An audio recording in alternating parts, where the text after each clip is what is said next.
My dad demanded 75% of my lottery winnings for my adopted golden brother because he deserves it more. I gave them a reality check. Hey, Reddit, I never thought I'd be writing one of these posts, but here we are. I'm still trying to process everything that's happened over the past month. Honestly, I just need to get this off my chest before I lose my mind completely. This whole situation has been eating at me, and since I can't talk to my family about it, I figured I might as well talk to strangers on the internet, people who might actually listen. I'm Liam, 28, male, and I have an adopted brother named Tyler, who's 26. Before anyone jumps down my throat about adoption, let me be crystal clear. I have absolutely zero problems with adoption itself. What I do have a massive problem with is how my parents have treated Tyler like he's made of spun gold and unicorn tears, while treating me like something they scraped off their shoe and forgot to wash away. Tyler was adopted when I was 2 years old. My parents had tried for years to have another biological child after me, but it just didn't work out. So they went the adoption route, and honestly, that's beautiful. I'm genuinely glad they wanted another kid. What I'm not glad about is that, from the moment Tyler entered our house, I became the backup child, the spare, the one who existed solely to make Tyler's life easier and more comfortable. Growing up, the difference in treatment was so obvious that even family friends would comment on it. But my parents always had their excuses ready, lined up like soldiers. Tyler needs more attention because of his rough start in life. You're the biological child. You don't need as much reassurance. Tyler's going through something. Be understanding. It was always something with Tyler. Always an excuse. Always a reason why he deserved more. Let me give you some concrete examples so you understand the level of favoritism we're talking about here. These aren't exaggerations or misremembered childhood grudges. These are facts I've carried with me my entire life. When I was 10 and Tyler was 8, we both wanted to take karate lessons. The dojo offered classes twice a week, and we were both super excited about it after watching some martial arts movie. My parents signed Tyler up immediately, paid for the whole year up front, bought him all the gear, the GI, the belt, the protective equipment, everything. They drove him to every single class without a single complaint.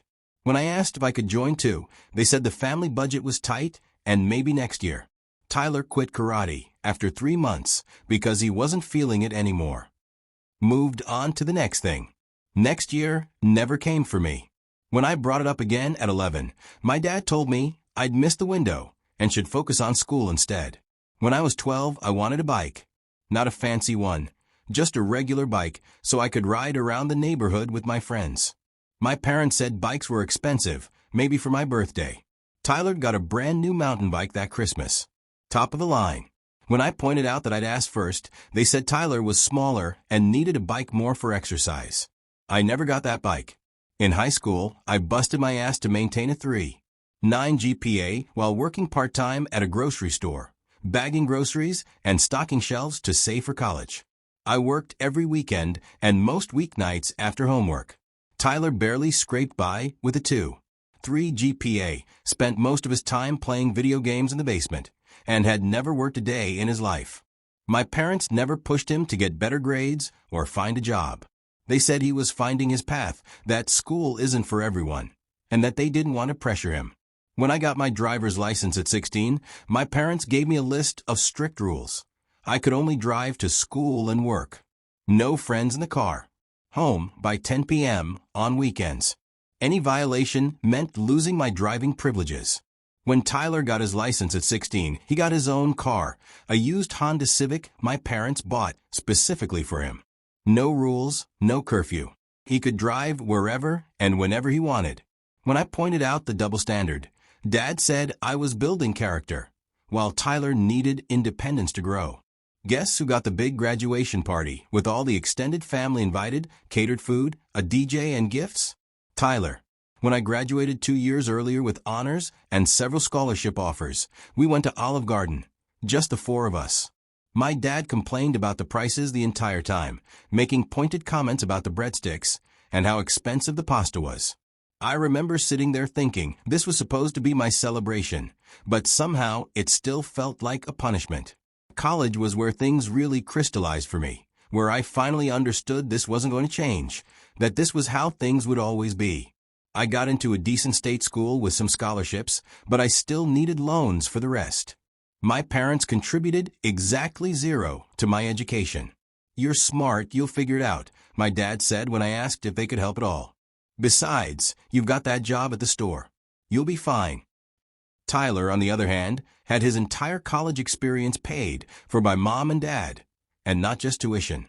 They paid for his apartment, meal plan, textbooks, car, insurance, gas, spending money, furniture, entertainment, everything. Every single thing. He went to a private liberal arts college that cost 3 times what my state school did. When I questioned why Tyler got everything paid for and I got nothing, they called it an investment in his future because he'd been through so much and needed stability. What exactly had he been through? He was adopted as an infant from a nice middle-class family who couldn't afford another child after having 3 already. He grew up in a comfortable suburban home with parents who worshiped the ground he walked on and a brother who was expected to sacrifice everything for him. Rough life, right? And the kicker? Tyler dropped out after 3 years to find himself. Decided college wasn't his vibe, that the traditional education system was stifling his creativity or some underscore like that. My parents were understanding and supportive. Told him to take all the time he needed, that it was brave to know when something wasn't right for you. Meanwhile, when I had to take 1 semester off because I got mono, I was literally too sick to get out of bed for 2 weeks. My dad gave me a whole lecture about responsibility and finishing what you start and not being a quitter. I had to sit there, running a 103 degrees fever, barely able to swallow water, and listen to him tell me that winners don't make excuses. That was fun. After college, I landed a decent job as a systems analyst at a mid-sized tech company. Nothing fancy, but it paid the bills and had good benefits. I got my own apartment, started building my life, bought furniture piece by piece from IKEA and Craigslist, cooked my own meals, paid my own bills, handled my own problems like an adult. Tyler bounced between jobs: barista, retail worker, delivery driver, restaurant server, movie, theater usher. He quit every job after a few months because it was too stressful, or not fulfilling, or the manager was toxic, or the hours didn't work for him. And where did he live during all this? Back home with mom and dad rent-free, while they continued to fund his lifestyle and his never-ending journey of self-discovery. They paid for his car insurance, his cell phone, his food, his gas, everything. He was living like a teenager at 25 years old. I'd be lying if I said it didn't eat at me. But I kept my distance, built my own life, and tried not to think about it too much. I figured eventually Tyler would grow up, and my parents would realize they'd been enabling him to his detriment. That things would somehow balance out. Maybe not be fair, but at least balanced. I was wrong. I was so incredibly wrong. The lottery win happened 6 weeks ago, on a completely ordinary Saturday. I'm not a regular gambler. I maybe buy a ticket twice a year when the jackpot gets big enough to make headlines and people at work start talking about it. That particular Saturday, I stopped at a gas station on my way home from the gym and bought a single ticket. $5 for a daydream. You know, that's all it was supposed to be, little fantasy to think about while I was doing meal prep for the week. Tuesday night, I was eating leftover pizza and watching Netflix when I decided to check the numbers on my phone out of boredom. I checked them 3 times because I couldn't believe what I was seeing. Then I checked them 4 more times. Then I pulled up the official lottery website to make absolutely sure. Then I just sat on my couch in complete silence for about 20 minutes, trying to process reality. I'd won $8. $2 million. Not enough to make me a billionaire or buy a yacht or anything insane like that, but enough to completely change my life. After taxes, I'd walk away with around $4. $8 million. I could pay off my student loans, buy a house, invest the rest, and never have to worry about money again. I could quit my job if I wanted to, though honestly, I liked my job enough that I'd probably keep it. I could travel. I could breathe. I could finally stop worrying about money. I didn't tell anyone for almost a week. First, I met with a financial advisor, a lawyer, and a tax specialist. I wanted to make sure I did everything right. I'd heard too many horror stories about lottery winners who ended up broke within a few years because they made stupid decisions, trusted the wrong people, or got taken advantage of by family members who suddenly saw them as ATMs. I was going to be smart about this, strategic, careful. The plan was simple and responsible. Pay off my debts, about $40,000 in student loans. Buy a modest house, something in the $350,000 range. Put $500,000 in liquid savings for emergencies. Invest the bulk of the rest in index funds and bonds for long-term growth. And maybe keep $200,000 to have fun with, travel, hobbies, whatever I wanted. Responsible, but not overly conservative. A plan that would set me up for life as long as I didn't do anything stupid. I told my best friend Jake first. We've been friends since college, roommates for 2 years, and he's one of the few people I trust completely. He was genuinely happy for me. He gave me some good advice about staying grounded, not changing who I am, and joked that I should buy him a beer to celebrate. I bought him a bottle of nice scotch instead, which we shared while watching basketball and not making a big deal out of it. Just two friends celebrating quietly. Then I made the catastrophic mistake of telling my parents. I invited them over for dinner at my apartment the following Sunday. I made lasagna from scratch, got some decent wine, set the table nicely with actual cloth napkins. I even cleaned my apartment more thoroughly than I had in months. I was actually excited to share the news. In my stupid, naive brain, I thought maybe this would be a turning point. Maybe they'd finally be proud of me. Maybe they'd see that I'd made something of myself despite their neglect. Maybe, just maybe, they'd treat me like I mattered for once in my life. I should have known better. I really should have known better. They arrived right on time. Tyler wasn't with them, thank God. I don't think I could have handled telling all 3 of them at once. Small talk was pleasant enough at first. Mom asked about work. Dad commented on a football game he'd watched the day before. Standard stuff. We sat down to eat, and I decided to just rip the Band-Aid off. No point in building up to it. So, I have some news, I said, trying to sound casual. Something pretty big happened. Mom perked up immediately. Oh, did you get promoted? Better than that, I said. I won the lottery. Dead silence. They both stared at me like I'd just told them I was moving to Mars, joining a cult, or decided to become a professional clown. You won what? Dad said slowly, like he hadn't heard me right. The lottery. The Powerball drawing from last week. I won $8. 2 million. More silence. Then my mom let out this weird, high-pitched laugh. You're joking. This is a joke, right? I'm not joking. I've already met with lawyers and financial advisors. After taxes, I'll have about $4. 8 million. My dad's face went on a journey through several emotions. Shock, disbelief, what might have been happiness for about 3 seconds. And then something else. Something calculating.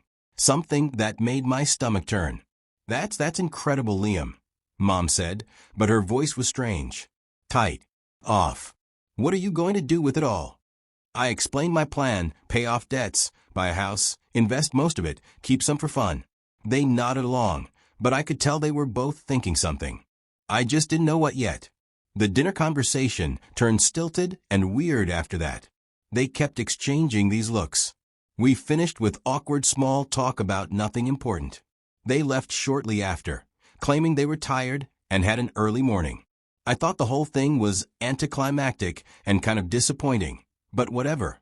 At least they knew. At least I'd shared my good news with them. I tried to feel good about it. The real __ started 2 days later. Dad called and asked if he could come by after work. Said he wanted to discuss something important and that it couldn't wait. I said sure, figuring he wanted to give me some fatherly advice about money management or investing. Maybe recommend his financial guy or something. He showed up at 6 p.m. sharp, walked in, declined my offer of a beer, and sat down at my kitchen table with this serious expression I'd rarely seen. It was his, I'm about to tell you something you won't like face, the same one he used before grounding me as a kid. Liam, I've been thinking a lot about your lottery win, he started. It's an incredible opportunity, and I'm genuinely happy for you. But I think we need to have a serious conversation about what you're going to do with that money. I already told you my plan, I said, confused about where this was going. Right, yes, he said, but I don't think you've fully thought through all your responsibilities here. Your obligations. Responsibilities? I repeated. The word hung in the air between us like a threat. Dad leaned forward, hands clasped on the table. Liam, you have a family, and I think it's only fair that you share this windfall with the people who raised you, who sacrificed for you, who made you the man you are today. We gave you everything. I literally laughed. I couldn't help it. The absurdity of the statement was too much. You want me to give you money? Don't make it sound so crass, he said, frowning. I'm talking about taking care of your family. Your mother and I aren't getting any younger. This would help us retire comfortably. And more importantly, Tyler really needs help right now. He's struggling. Of course. Of course this was about Tyler. It was always about Tyler. Everything was always about Tyler. Tyler's an adult, I said, feeling my blood start to simmer. He's 26 years old. He can get a job like everyone else. He's trying, Dad said defensively. It's not easy out there. The job market is tough, and you know he's had a harder time than most people. He needs some stability, some security. This money could change his life. It's changing my life, I said, feeling my blood pressure rise. I want it. It's mine. I get to decide what to do with it. That's how lottery winnings work. But you don't need all of it, Dad pressed, like he was making a perfectly reasonable argument. You're already established. You have a good job. You're responsible with money. You've got your __ together. Tyler needs this more than you do. Think about what this could do for him. He could get his own place. Maybe start that business he's been talking about. What business? I interrupted. Tyler's never mentioned wanting to start a business to me. Not once. Well, he's been thinking about it. He's got ideas. The point is, he deserves a chance to make something of himself. And this money could give him that chance, the chance he's never had. I sat back in my chair, completely stunned by the audacity. Let me get this straight. You want me to give Tyler money for my lottery winnings because he deserves a chance? Where was my chance when I was paying my own way through college? Where was my chance when I was working 40 hours a week while taking a full course load? Where was my chance when I got sick and you lectured me instead of helping me? Dad's face hardened. That's different. You were always the strong one. Tyler needs more support. He's more sensitive, more vulnerable. He needs help. Tyler's had nothing but support his entire life. You've given him everything, and he's pissed it all away. Every opportunity, every advantage wasted. Don't you dare talk about your brother like that, Dad snapped, pointing his finger at me. You have no idea what it's like for him. You have no idea how hard it is being adopted, feeling like you don't belong. And you have no idea what it was like for me. I shouted. Do you have any concept of how it felt to watch you pour everything into Tyler while treating me like I was an obligation? Do you understand how much that __ me up? How much therapy I've needed? How many times I've questioned my self-worth because my own parents couldn't be bothered to care about me? Oh, here we go, Dad said, rolling his eyes. The victim routine. Liam, you've always been jealous of Tyler. And frankly, it's embarrassing at your age. You need to grow up. That's when I lost it. Not yelling, not throwing things, just cold. Ice cold. The kind of cold that comes when you finally see the truth for what it really is. Get out, I said quietly. Excuse me. Get out of my apartment. This conversation is over. We're not finished discussing this. We need to. Yes, we are. There's nothing to discuss. This is my money. I'm not giving any of it to you. I'm not giving any of it to Tyler. And I'm sure as hell not giving any of it to a family that's treated me like __ for 26 years now. Get out before I throw you out. Dad stood up, his face red with anger. You're being selfish and ungrateful. After everything we've done for you, what have you done for me? I demanded, standing to face him. Seriously, what? You fed me and housed me until I was 18. Congratulations. That's the legal minimum requirement for being a parent. You want a medal for not being criminally negligent? We gave you a good life, Dad said. We raised you right. We gave you values. We taught you how to be a man. You raised Tyler right. You didn't raise me at all. There's a difference. A huge difference. Now get the underscore out of my apartment. He left, slamming the door behind him hard enough to rattle the pictures on my wall and probably piss off my neighbors. I thought that would be the end of it. I genuinely believed we'd just stop talking and move on with our separate lives. Maybe see each other at holidays. Keep things civil but distant. I was so incredibly wrong. The next day, Mom called. Then Tyler called. Then Dad called again. Then extended family started calling. Aunts, uncles, cousins I barely knew and hadn't talked to in years. Apparently, my parents had launched a full-scale campaign to paint me as a selfish who was abandoning his poor adopted brother in his time of need. They were working the phones like politicians. The story they were spreading? That Tyler had a great business opportunity but needed capital to get started, and I was refusing to help him, despite having millions of dollars. They made it sound like I was Scrooge McDuck sitting on a dragon's hoard of gold while Tyler starved in the streets, homeless and desperate. They turned me into the villain in a story where I was actually the victim. I ignored most of the calls, but I did answer when my Aunt Carol phoned. She's my mom's sister, and we'd always gotten along okay. She was one of the few family members who seemed to see me as an actual person.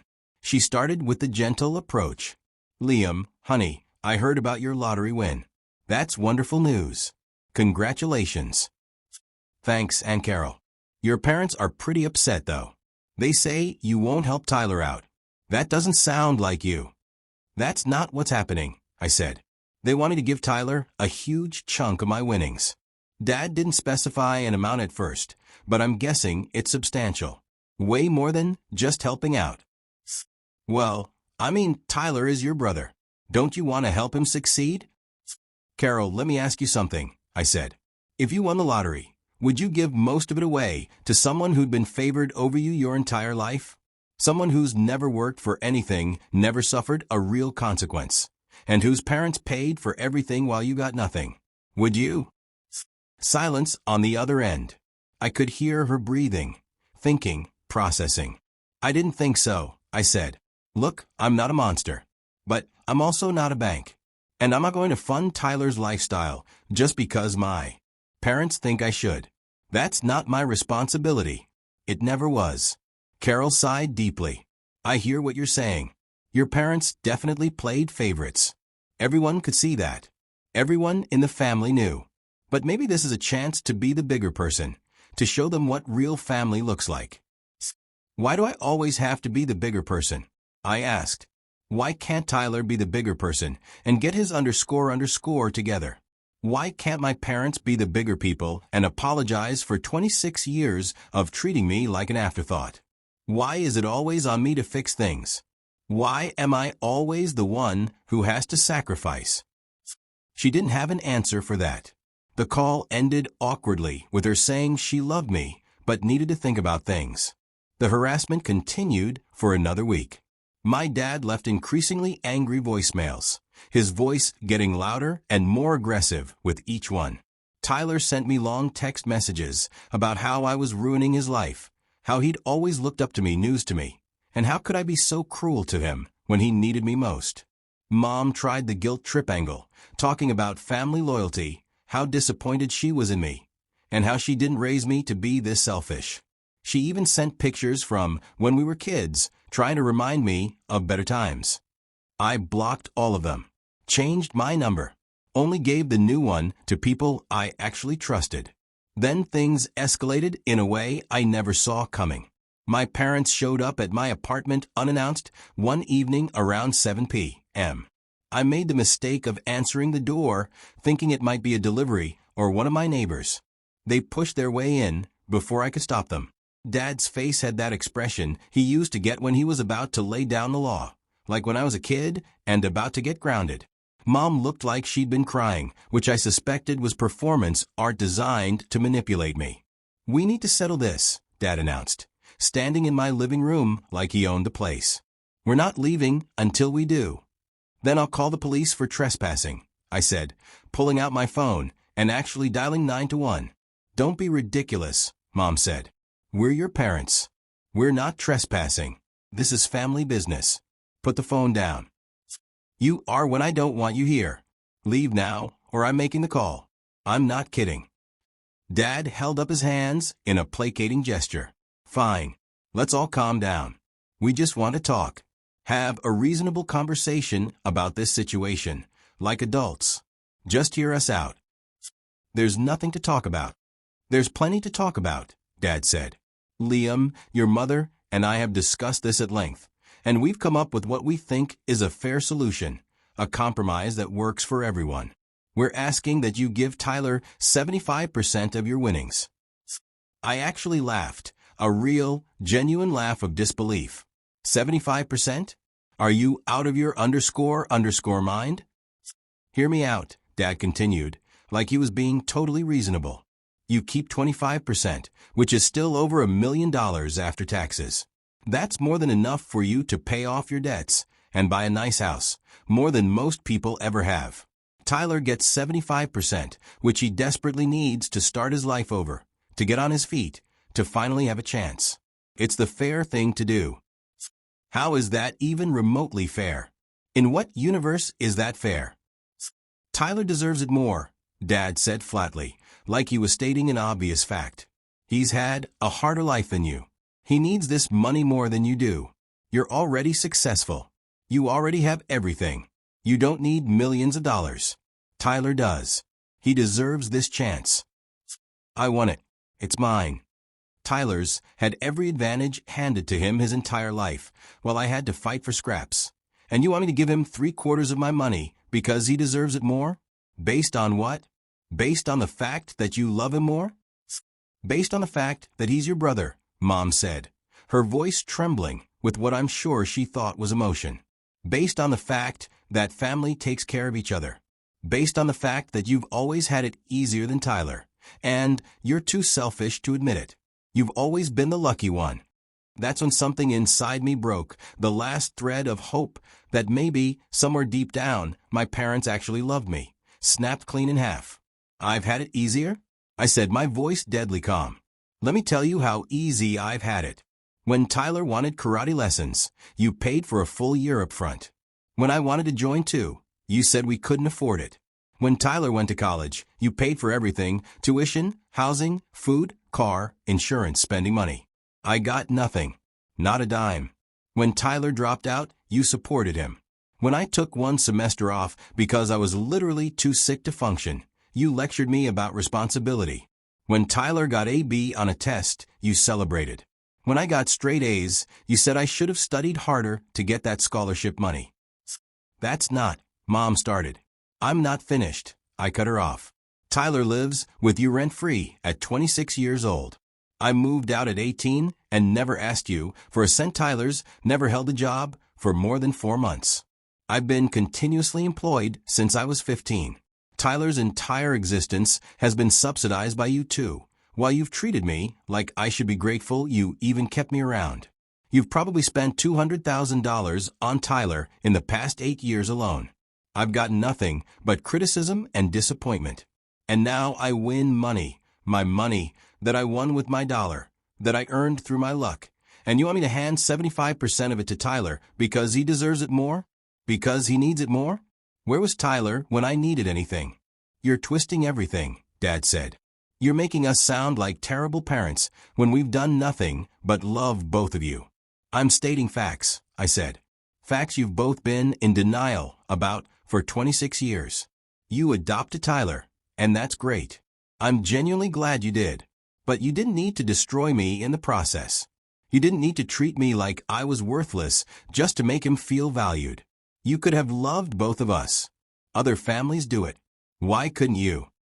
We never treated you like you were worthless, Mom protested, tears streaming down her face. Real ones this time, I think. We love you. We've always loved you. Really? I asked. Name one time. Just one time in the past 10 years where you celebrated my achievements the way you celebrate Tyler's mediocrity. One time where you made me feel like I mattered as much as he does. Silence. Long, damning silence. It told me everything I needed to know. That's what I thought, I said quietly. Now get the hell out of my apartment and don't come back. Ever. If you don't share that money with your brother, you're not our son anymore, Dad said, playing his final card. His trump card. The ultimate threat. You'll be dead to us. I looked him dead in the eye, without flinching. I haven't been your son since the day you brought Tyler home. I've just been too stupid to accept it until now. Leave now, before I call the police. They left. Mom was sobbing. Dad was rigid with anger. His jaw clenched so tight I thought his teeth might crack. I locked the door behind them, sat down on my couch, and felt nothing.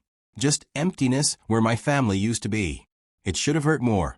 But the fact that it didn't hurt much at all told me everything I needed to know about our relationship. The next few days were a blur. Tyler tried showing up at my work, but security escorted him out when he started yelling in the lobby about how I'd stolen his future and was ruining his life. He made a scene. People were staring. My company's HR department had to get involved, and I filed a restraining order with help from an attorney. Tyler was banned from company property. My parents' campaign ramped up to insane levels. They went to my neighbors, telling them I was heartless. They went to people I went to high school with, people I hadn't spoken to in 10 years.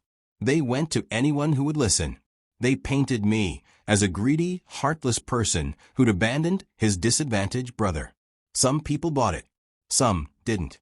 I lost a few acquaintances who believed their version without ever asking for mine. I didn't care. They weren't real friends anyway. My friend Jake recorded one of my dad's rants at a local coffee shop and sent it to me.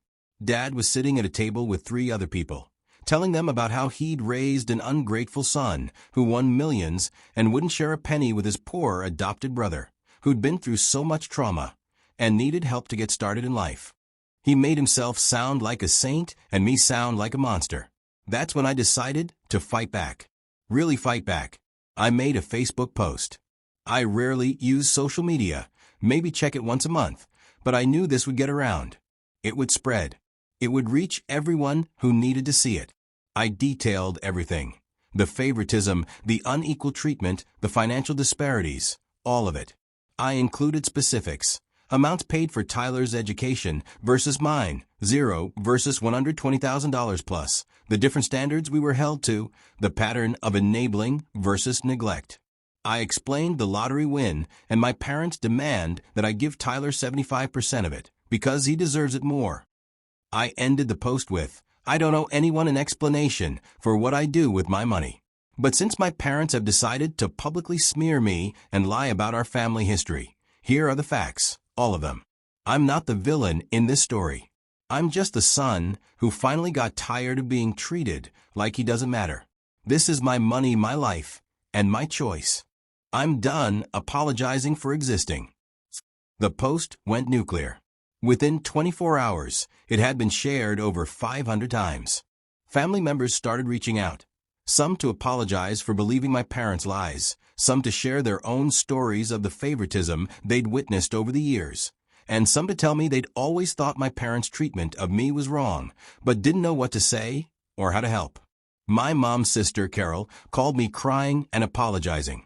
She said she'd always noticed the difference in how my parents treated us, but thought it was just their way. She didn't realize how deep it went, how damaging it was, how much it had hurt me. She apologized for not speaking up. Several cousins sent messages saying they were cutting my parents off until they apologized and made things right. My parents' church friends started distancing themselves. The narrative they'd built crumbled under decades of evidence from people who'd witnessed the favoritism firsthand. Turns out, everyone had noticed. Everyone had known. They'd just been too polite to say anything, too uncomfortable to intervene. No one wanted to tell my parents they were shitty parents. Tyler deleted all his social media accounts after people started calling him out in the comments, calling him entitled, spoiled, and a leech. My parents went radio silent. Stopped posting. Stopped calling. Stopped everything. 3 weeks after the blow-up, I got a letter from a law firm. My parents were actually trying to sue me for a portion of the lottery winnings, claiming they were entitled to it based on some __ theory about family contribution to my development. Something about how they'd invested in me and deserved a return. My lawyer laughed when I showed him the letter and told me the case would be thrown out immediately, which it was. The judge apparently gave my parents' attorney a harsh lecture about wasting the court's time with frivolous lawsuits and how family drama doesn't constitute a legal claim. My parents sent a few more letters through attorneys, all of which went nowhere. Tyler apparently moved out of my parents' house and is living with friends now, probably because mom and dad can't afford to support him anymore without my money to fund their retirement and his lifestyle. I heard he's working at a Target now. Good for him, I guess. I heard through the grapevine that they're struggling financially. They'd apparently been planning to retire this year, but can't now because they spent their retirement savings supporting Tyler's unemployed lifestyle. Part of me feels bad about that, a very small part. The rest of me remembers 26 years of being the spare child and feels absolutely nothing. YouTube just dropped this new hype feature. If you're hooked on the story, smash that hype button. It tells YouTube this video deserves to blow up.